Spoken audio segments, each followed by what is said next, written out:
ഇത്രയും നാൾ ഷീല മാഡം അപ്പോൾ ചിരിച്ചുകൊണ്ട് കഴുത്തിറക്കുകയായിരുന്നു. അവരുടെ സ്ഥാപനത്തിൽ ജോലി ചെയ്ത് സമ്പാദിക്കുന്ന ശമ്പളമല്ലാതെ ഇന്നുവരെ ഒരു പൈസ പോലും കൂടുതലായി ചോദിച്ചു ചെന്നിട്ടില്ല. പലപ്പോഴും ജോൺ സാറ് കൈയയച്ച് സഹായം ചെയ്യുമ്പോൾ നിരസിച്ചിട്ടേ ഉള്ളൂ. അദ്ദേഹം തരുന്ന അധിക തുകയ്ക്ക് കൂടെയുള്ള ജോലി എടുത്താണ് അവിടെ നിന്നത്. അല്ലാതെ ആരിൽ നിന്നും അർഹതയില്ലാത്തതൊന്നും പിടിച്ചു വാങ്ങണമെന്ന് കരുതിയിട്ടില്ല.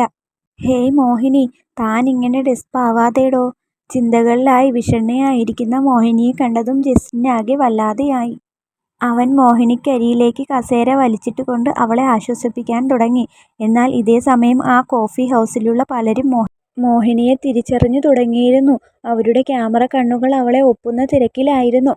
പരസ്യചിത്രങ്ങളിലും ഹോട്ടലുകളിലും നിറഞ്ഞു നിൽക്കുന്ന ടോപ്പ് മോഡലിനെ, അതും ക്രാഫ്റ്റ് ഗ്രൂപ്പിന്റെ അവകാശികളിൽ ഒരാളായ രുദ്രദർശന്റെ പ്രിയ പത്നിയെ നേരിട്ട് ഇങ്ങനെ കാണുമ്പോൾ അതൊന്നും ക്യാമറയിൽ പകർത്താതിരിക്കാൻ കഴിയുമായിരുന്നില്ല ആളുകൾക്ക്. അധിക സമയമൊന്നും വേണ്ടി വന്നില്ല മോഹിനിക്ക് തന്നിലേക്ക് നീളുന്ന ക്യാമറ കണ്ണുകൾ തിരിച്ചറിയാൻ. അവൾ പെട്ടെന്ന് തന്നെ അവിടെ നിന്നും പോകാൻ തിടുക്കം കൂട്ടി. കാര്യം മനസ്സിലാക്കിയ ജസ്റ്റിൻ അവളെയും കൊണ്ട് വേഗത്തിൽ അവിടെ നിന്നും പോകാൻ ശ്രമിച്ചതും കടന്നൽ കൂളിളകിയതുപോലെ ആളുകൾ ക്യാമറയും പിടിച്ചുകൊണ്ട് അവരെ വളഞ്ഞു. പെട്ടെന്നൊരു കൂട്ടം ആളുകളുടെ മധ്യത്തിൽ അകപ്പെട്ടുപോയ മോഹിനിയും ജസ്റ്റിനും എന്ത് ചെയ്യണമെന്നറിയാതെ പകച്ചുപോയി. എങ്ങനെയൊക്കെയോ അവിടെ നിന്നും പുറത്ത് കടക്കുമ്പോൾ ഒന്നും രണ്ട് ആളുകളെ തള്ളി മാറ്റേണ്ടതായി വന്നു ജസ്റ്റിന്. എന്നാൽ അതൊക്കെ സെലിബ്രിറ്റിയായ ആളുകൾക്ക് സാധാരണ ജനങ്ങളോട് കാട്ടുന്ന അവഗണന ആയാണ് ജനം കണ്ടത്. അത് മതിയായിരുന്നു അവിടെ കൂടി നിന്നവർക്ക് മോഹിനിയോട് ഈർഷ്യം തോന്നുവാൻ. നിലവിൽ ക്രാഫ്റ്റ് ഗ്രൂപ്പിന്റെ മേധാവിയുടെ മരുമകളുടെ വഴിവിട്ട സ്വഭാവത്തെ പറ്റിയുള്ള വാർത്തകൾ സജീവമായതിനാലും കുടുംബത്തിലെ പുതിയ അംഗമായ മോഹിനിയെയും കൂടെ അവളുടെ ഭർത്താവല്ലാതെ മറ്റൊരു പുരുഷനെയും ഇങ്ങനെ ഒരുമിച്ച് കാണുന്നതൊക്കെ പൊടുപ്പും തൊങ്ങലും ചേർത്തുള്ള വാർത്തകളാകാൻ പോകുന്ന കാര്യമറിയാതെ മോഹിനിയും ജസ്റ്റിനും ആ തിരക്കിൽ ആളുകളെ വകഞ്ഞുമാറ്റി എങ്ങനെയോ പുറത്തു കടന്നു. തിരികെ മാർഷനിലെത്തുമ്പോൾ മോഹിനി ആകെ പേടിച്ചു പോയിരുന്നു. ഇങ്ങനെയൊരു സാഹചര്യം അവൾ ആദ്യമായിട്ടാണ് നേരിടുന്നത്. ഇതിനു മുമ്പൊക്കെ രുദ്രനൊപ്പം പുറത്തു പോകുമ്പോൾ ഒന്ന് രണ്ട് പേരൊക്കെ കൂടെ വന്ന് സെൽഫി എടുത്തിരുന്നു. ഇതിപ്പോൾ രുദ്രനും കുടുംബവും വാർത്താ ചാനലുകാരുടെ ഹോട്ട് ടോപ്പിലേക്ക് ആയതിനാലാണ് മോഹിനിക്ക് ഇത്തരത്തിലൊരു അനുഭവം ഉണ്ടായത്. മീഡിയയിൽ നിറഞ്ഞു നിൽക്കുന്ന പ്രമുഖ ബിസിനസ് കുടുംബത്തിലെ പുതിയ മരുമകളെ ക്യാമറയിൽ പകർത്താൻ എല്ലാവർക്കും എന്തായിരുന്നു ശുഷ്കാന്തി.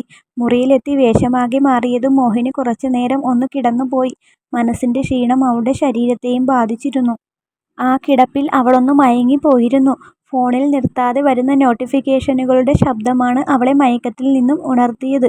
മയക്കത്തിന്റെ ആലസ്യം വിട്ടുമാറാനായി കണ്ണുകൾ തിരുമ്മി ഫോൺ തുറന്നപ്പോൾ കണ്ടു ഫോണിന് സ്വൈര്യം നൽകാതെ വന്നുകൊണ്ടിരിക്കുന്ന നോട്ടിഫിക്കേഷനുകൾ.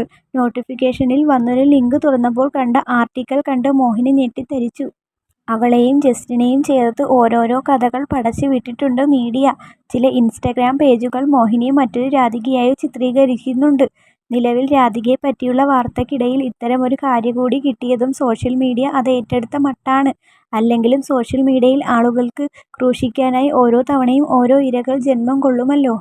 സ്വന്തം ജീവിതത്തിലെ തടികഷ്ണം കാണാതെ മറ്റുള്ളവരുടെ കണ്ണിലെ കോലെടുക്കാൻ വെമ്പൽ കൊണ്ട് നിൽക്കുന്ന സമൂഹത്തിന് ആഘോഷിക്കാൻ ഇതിൽ പരം എന്താണ് വേണ്ടത്. കയ്യിലിരുന്ന ഫോൺ വലിച്ചു പൊട്ടിക്കാൻ തോന്നി മോഹിനിക്ക്. എന്തൊക്കെയാണ് ആളുകൾ അവർക്ക് വ്യക്തിപരമായി യാതൊരു പരിചയവുമില്ലാത്ത ഒരാളെക്കുറിച്ച് എഴുതി പിടിപ്പിക്കുന്നത്. ആകപ്പാടെ ഒരു ആശ്വാസം എന്തെന്നാൽ മോഹിനിയുടെ യഥാർത്ഥ ഐഡന്റിറ്റിയെപ്പറ്റി ഇതുവരെ മീഡിയ അറിഞ്ഞിട്ടില്ല എന്നുള്ളതാണ്. അറിഞ്ഞിരുന്നു എങ്കിൽ ഉണ്ടാകാൻ പോകുന്ന പുകിൽ എന്താകുമായിരുന്നേനെ. അവൾക്ക് അമ്മയെ കാണണമെന്ന് തോന്നി.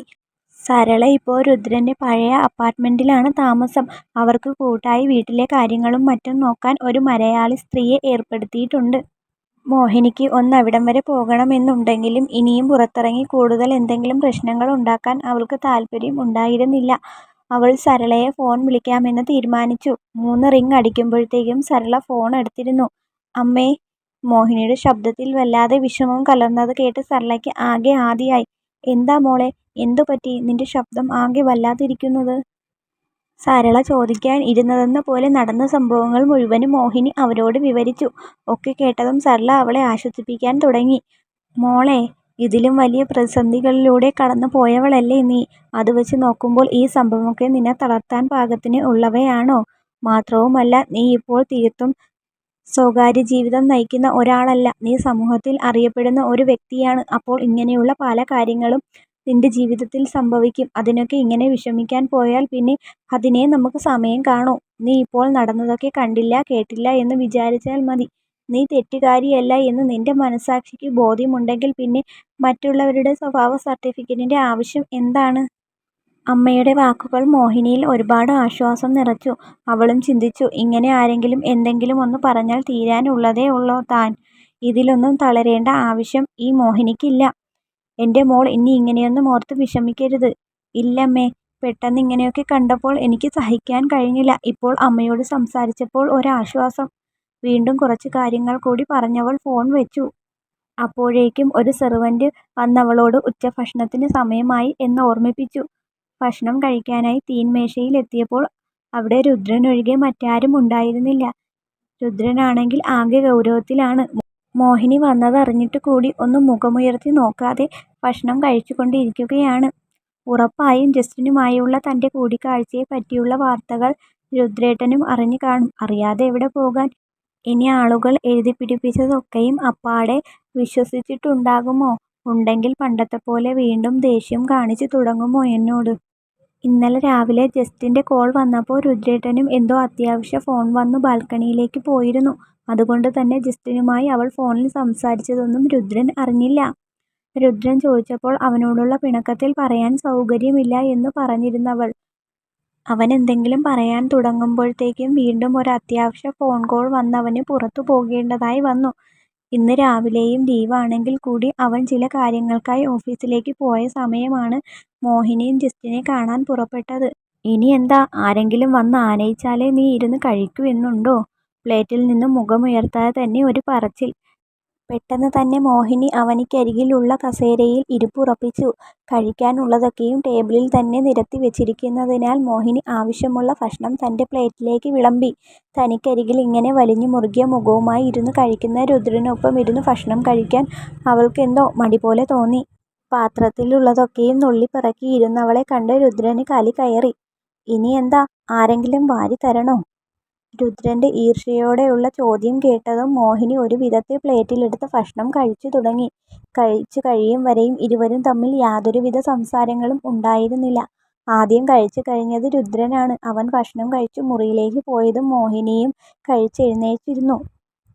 എന്നാൽ രുദ്രൻ മുറിയിലേക്കാണ് പോയതെന്ന് അറിവുള്ളത് കൊണ്ട് തന്നെ മോഹിനിക്ക് അവിടെ പോകാൻ ഒരു ബുദ്ധിമുട്ട് തോന്നി. തീൻമേശയിൽ വെച്ചുണ്ടായ രുദ്രൻ്റെ മനോഭാവം തന്നെ കാരണം. എങ്കിലും ആ വലിയ മാൻഷനിൽ അവൾക്ക് മറ്റുള്ള ഇടങ്ങളൊന്നും പരിചയമില്ലാത്തതിനാൽ അവൾ മടിച്ചു മുറിയിലേക്ക് തന്നെ പോയി.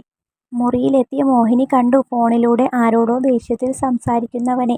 മോഹിനി മുറിയിലെത്തിയത് കണ്ടതും അവൻ ഫോൺ കട്ടാക്കി. അവനെ കടന്നു ബാൽക്കണിയിലേക്ക് പോവാൻ ആഞ്ഞവളെ അവൻ ഒരു കൈയാൽ തടഞ്ഞു നിർത്തി.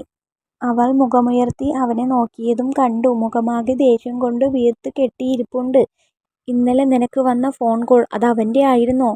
ഫോണിൽ ജസ്റ്റിനുമായി സംസാരിക്കുന്ന ഫോട്ടോ കാണിച്ചുകൊണ്ടവൻ ചോദിച്ചു. ഇവൻ നിന്റെ എക്സ് ബോസിൻ്റെ മകനല്ലേ ജസ്റ്റിൻ? രുദ്രൻ്റെ മുഖത്തെ ഗൗരവം കണ്ട് മോഹിനി പേടിച്ചൊന്നു മൂളി. ഇവൻ എന്തിനാ നിന്നെ കാണാൻ വന്നത്? അത് ജസ്റ്റിൻ ചേട്ടൻ രാധിക മാഡത്തിൻ്റെ കാര്യമൊക്കെ അറിഞ്ഞപ്പോൾ വന്നതാ. ഞാൻ ഇവിടെയൊക്കെയാണെന്നറിയാൻ. ഓഹോ, അത്രയ്ക്ക് ആത്മബന്ധമൊക്കെ ഉണ്ടോ നിങ്ങൾ തമ്മിൽ? ജസ്റ്റിൻ ചേട്ടനും ജോൺ സാറിനുമൊക്കെ എന്നെ വലിയ കാര്യമായിരുന്നു.